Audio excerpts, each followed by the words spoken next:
Bonjour, bienvenue sur le podcast Je marche donc je pense. Un podcast par Marie du Jardin des Talents. Et aujourd'hui j'ai couru 15 minutes. Voilà, une petite victoire. Il y a encore 1 an et demi je pouvais courir 10 km.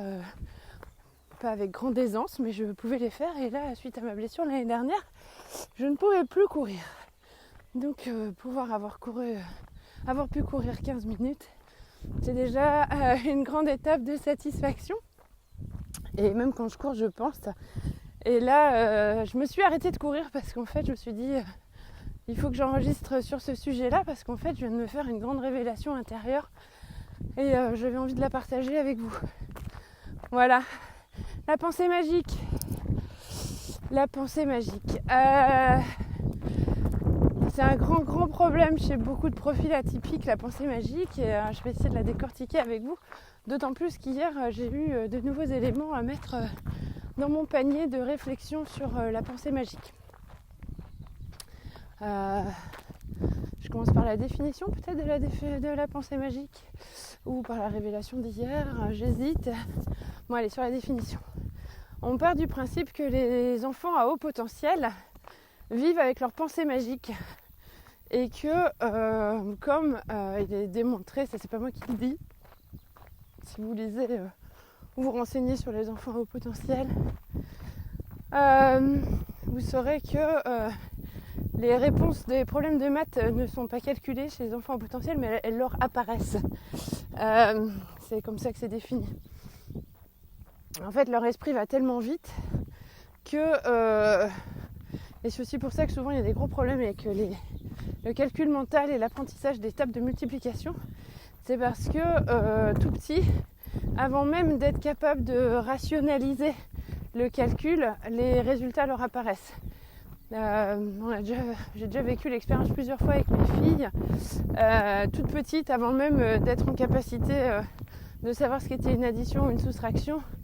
Elles pouvaient des fois, quand on était en train de discuter de trucs, nous donner des résultats ou en observant leur environnement, donner des résultats à des calculs qui n'avaient absolument pas pu être posés dans leur tête.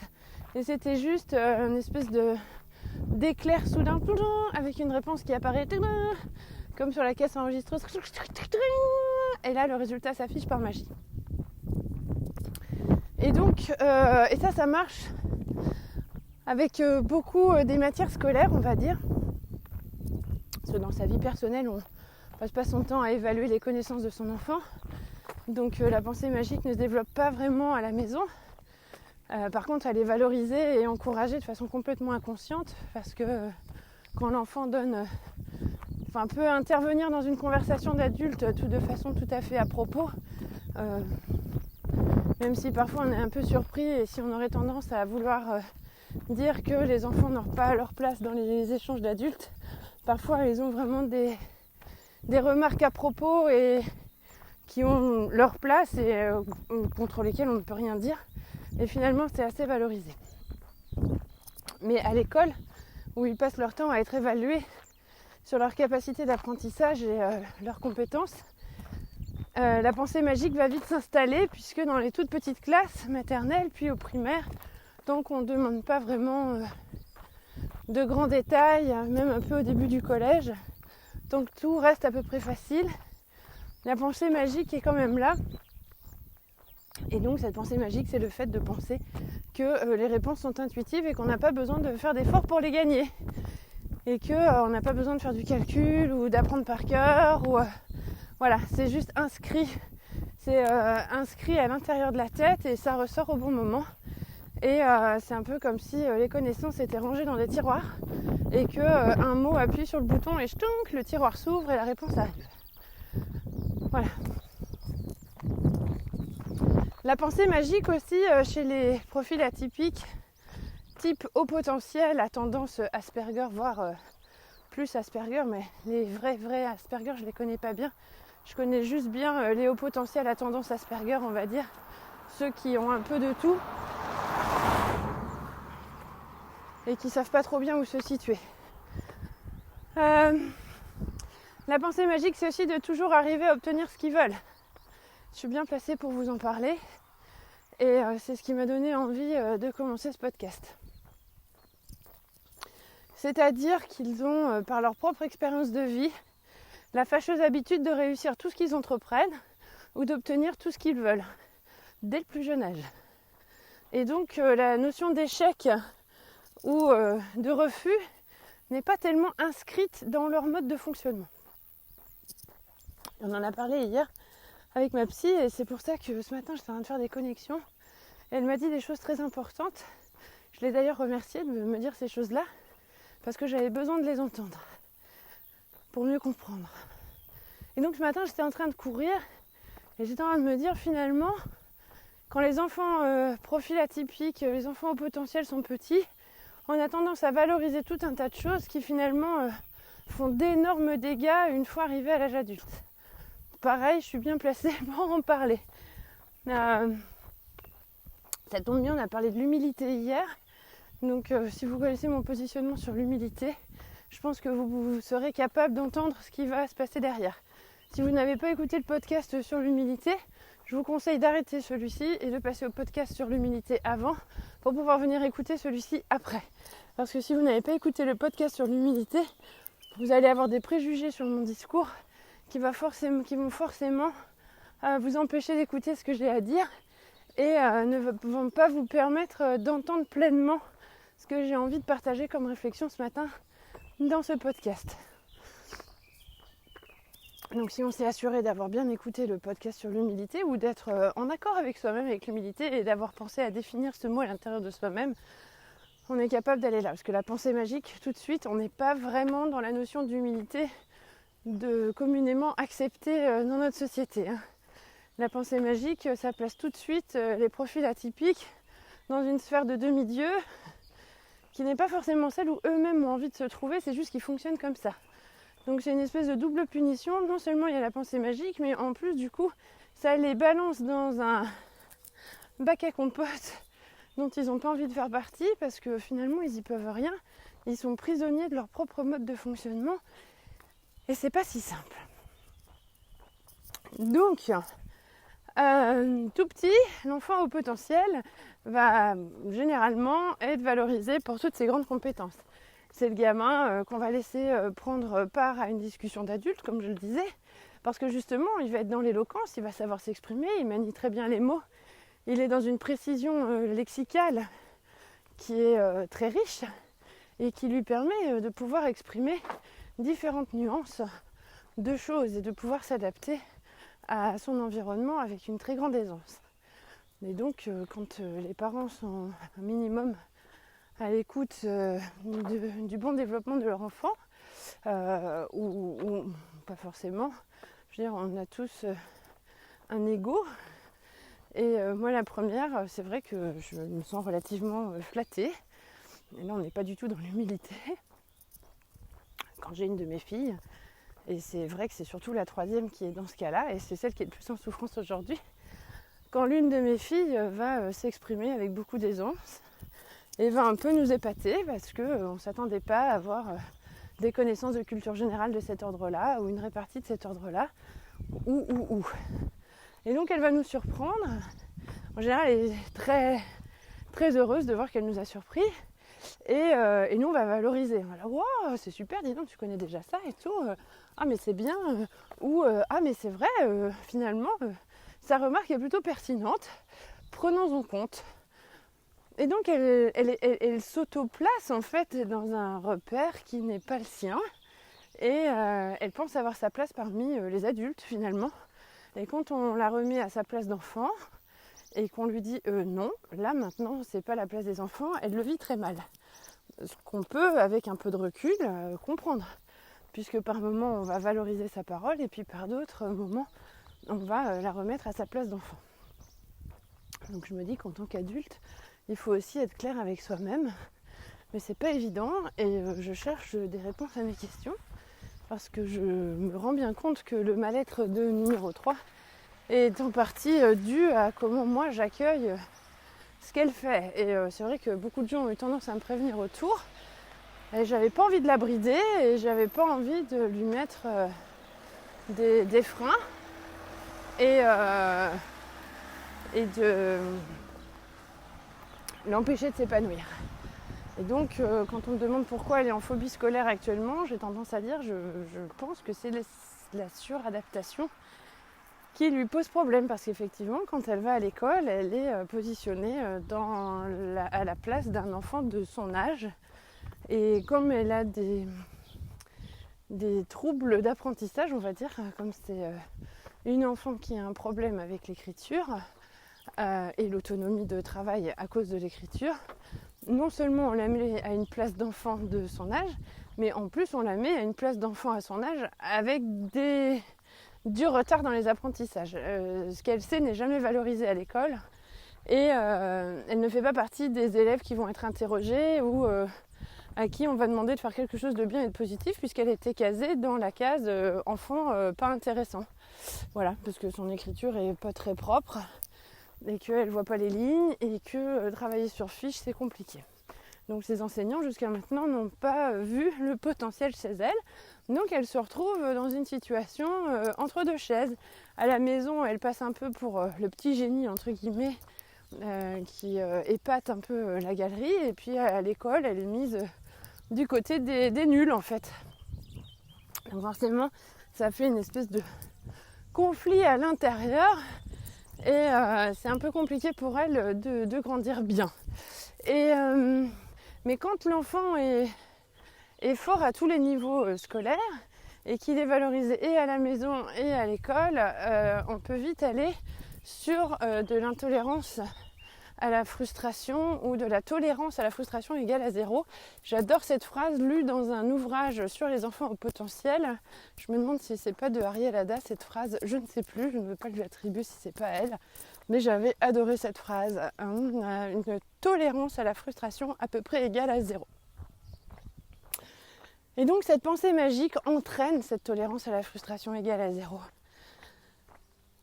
Oui, quand on a l'habitude d'avoir tout ce qu'on veut, quand on sait que par la pensée magique des mots et du verbal, on va réussir à obtenir ce qu'on veut de son interlocuteur en face. On est habitué à ça. On est complètement habitué à ça.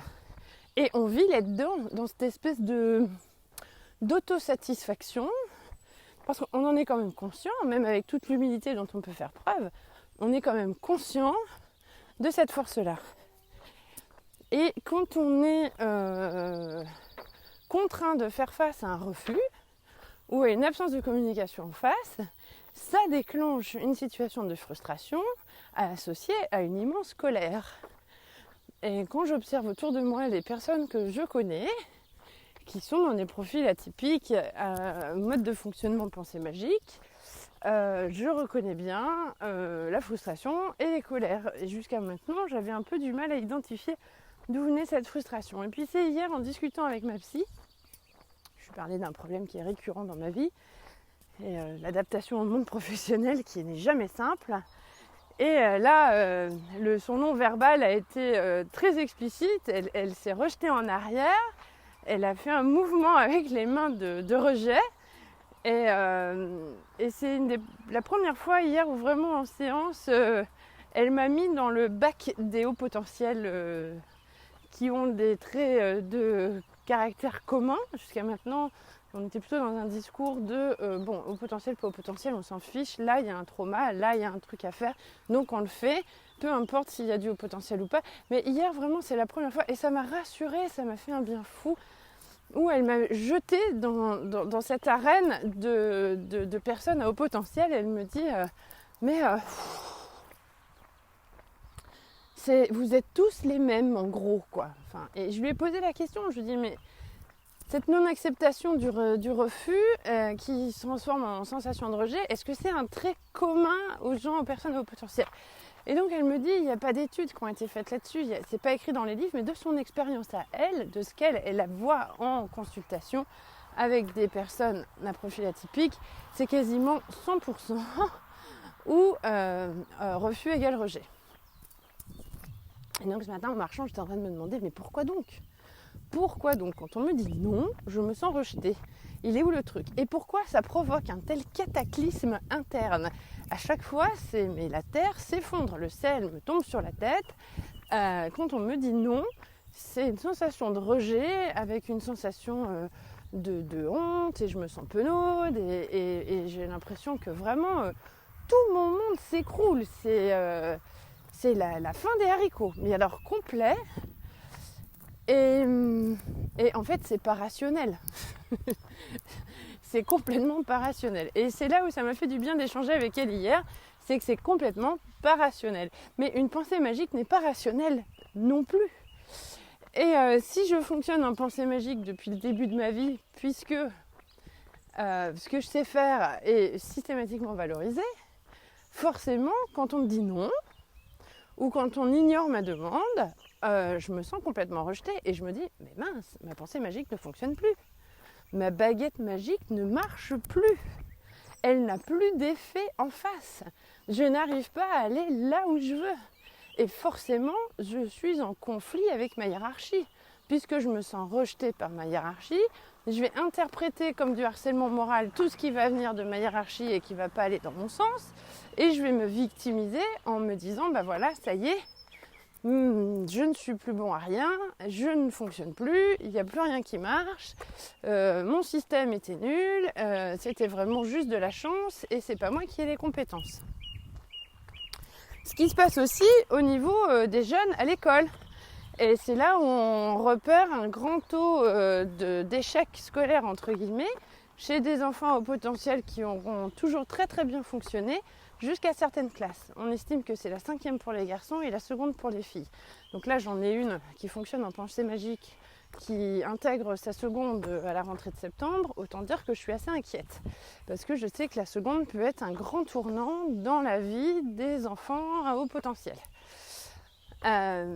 Parce que justement son monde pourrait s'écrouler puisque jusqu'à maintenant elle a réussi tout ce qu'elle a entrepris et elle est toujours dans une très grande réussite.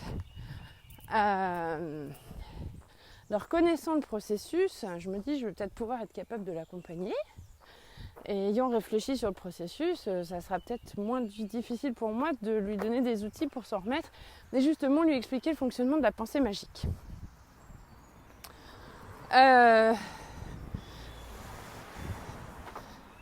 J'avais autre chose en tête, j'ai perdu le fil.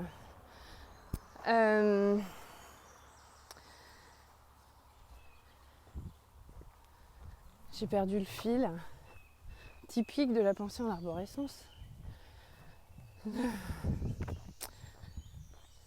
Le refus, le rejet, l'échec. Ah oui, l'échec. Parfois aussi, on échoue dans ce qu'on fait. Et parfois, c'est pas nous qui le décidons. Parfois, c'est la vie. J'ai vécu comme ça quelques échecs, enfin un notamment, qui m'a plongée dans un état de dépression assez intense. Personne autour n'a compris pourquoi j'ai fait une si longue et si grande dépression. Je peux vous donner un peu de détails. Entre fille numéro 1 et fille numéro 2, j'ai fait une fausse couche. J'ai perdu un bébé à 3 mois de grossesse.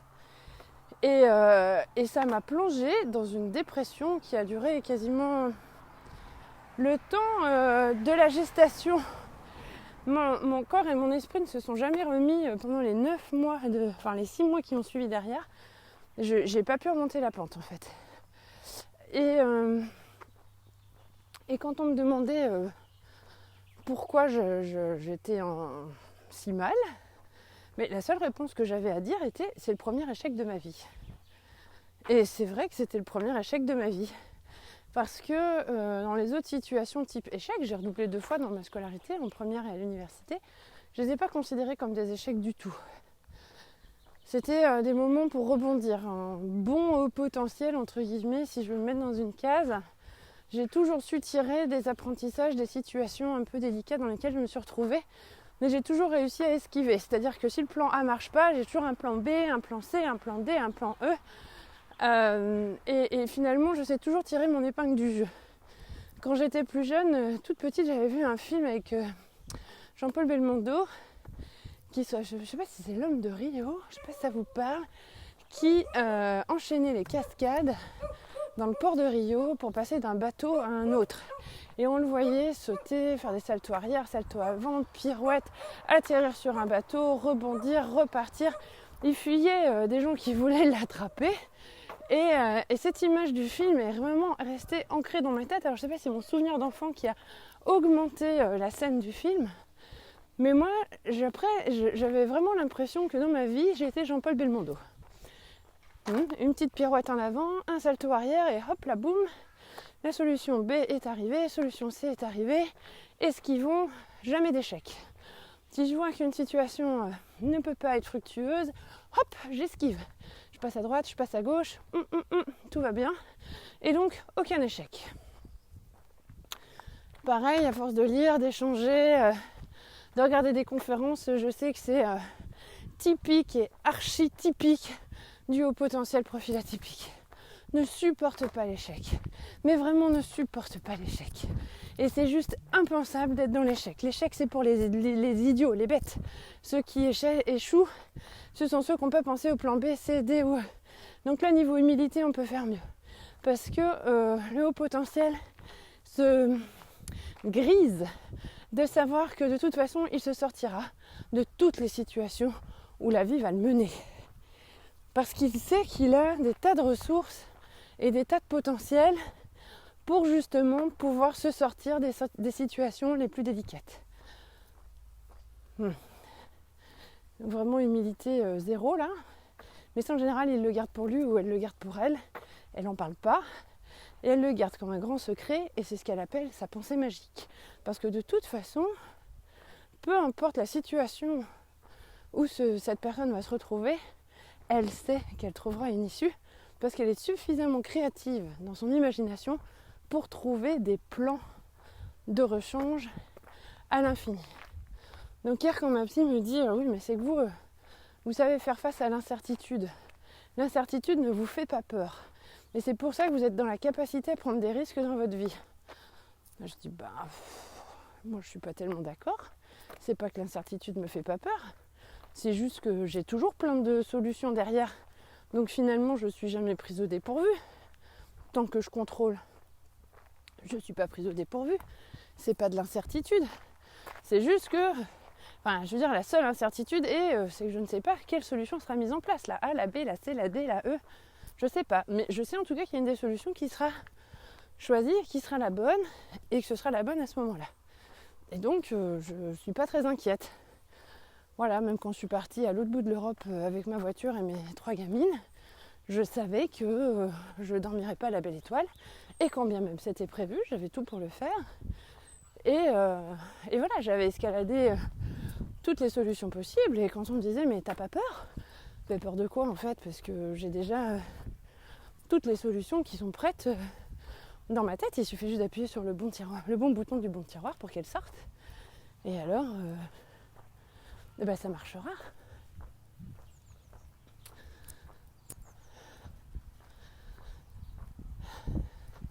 Donc la pensée magique, elle est là. Alors l'échec, oui l'échec. Donc, ce seul échec grisant, non on dit pas un échec grisant, on dit un échec notoire, je sais pas. Ce seul échec là, celui qui m'a plongé dans une grande dépression, c'est parce qu'il n'était pas dépendant de moi et j'avais pas de plan A, B, C, D ou E. Enfin si, j'avais le plan A, qui était d'avoir ce bébé, mais j'avais pas un plan B, un plan C, un plan D, un plan E. Il n'y a pas, et puis dans ce genre de cas de figure, il n'y a pas. Ça marche ou ça marche pas, et si ça marche pas, ça n'a pas marché. Donc il faut accepter l'échec. Et ça, c'est pas simple. Pas simple du tout. Et donc la piste de réflexion ce matin est la suivante, parce que je crois que j'ai un peu fait le tour de la question sur la pensée magique. Hop, mon portail. C'est de savoir comment je gère cette pensée magique et comment je gère les échecs et les refus. Ça, par exemple, c'est mon objectif à atteindre, c'est d'être capable d'accepter les refus sans me sentir rejetée à tous les niveaux, personnels et professionnels. Parce que la sensation de frustration, elle est aussi bien dans le milieu personnel que professionnel. Un refus dans ma vie privée ou un refus dans ma vie pro, c'est le même effondrement à l'intérieur. Et je me demande, mais qu'est-ce qui n'a pas marché? En quoi j'ai pas été bonne? En quoi j'ai pas été douée? Pourquoi j'ai raté sur ce truc-là? Qu'est-ce qui fait que j'ai échoué dans ma demande? Pourquoi on n'a pas accédé à ma demande? Même pour un truc tout bête, hein, ça peut être des détails de la vie de tous les jours.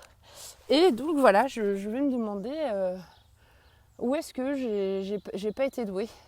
Qu'est-ce qui fait qu'à ce moment-là, ça n'a pas marché? Et ça remet systématiquement tout mon système en réflexion. Et je me pose des milliers de questions derrière et je repars dans des boucles. Alors, la pensée magique, on est très éloigné de l'humilité, évidemment. Et c'est peut-être aussi pour ça que ces deux notions sont très liées quand on est sur des profils à haut potentiel. Parce que finalement, la pensée magique, elle est assez difficile à assumer dans le monde dans lequel on vit. Et on peut difficilement en parler aux personnes autour de soi. Et c'est difficile d'assumer et de dire à quelqu'un non mais tu comprends, c'est que moi je rate jamais rien en fait. Parce que j'ai toujours des plans B, C ou D. C'est là, pour passer au bac à compote, on est quand même très bon. Au niveau relations sociales, on est quand même très nul. C'est pas du tout ce qui est attendu dans le relationnel aujourd'hui. On ne peut pas se présenter bonjour, moi je suis Marie, je réussis tout ce que je fais dans ma vie et je suis plutôt satisfaite. Alors en plus déjà ce ne serait pas complètement vrai parce que parfois il y a des choses qui ne fonctionnent pas et surtout c'est pas forcément simple à vivre. Je fais partie des personnes qui se posent énormément de questions et qui se retrouvent dans des zones d'incertitude très grandes et très profondes et qui provoquent de l'anxiété. Une très très grande anxiété, ces zones d'incertitude. Justement, comment activer la pensée magique? Parce que quand on est petit, elle s'active toute seule, la pensée magique. Mais à l'âge adulte, il faut quand même réfléchir à des stratégies pour obtenir ce qu'on veut et aller là où on veut aller. Et là, on est loin de la pensée magique, finalement. On sait qu'on va y arriver, on est confiant, on est en toute possession de toutes ses capacités et on connaît ses compétences. Donc on sait qu'on va y arriver. Mais ça demande quand même un effort et c'est extrêmement fatigant aussi d'aller dans cet effort de réfléchir à comment mettre en route la pensée magique. Comment finalement dans Harry Potter ils passent du temps aussi à chercher des formules magiques pour aller maîtriser leur baguette magique de mieux en mieux.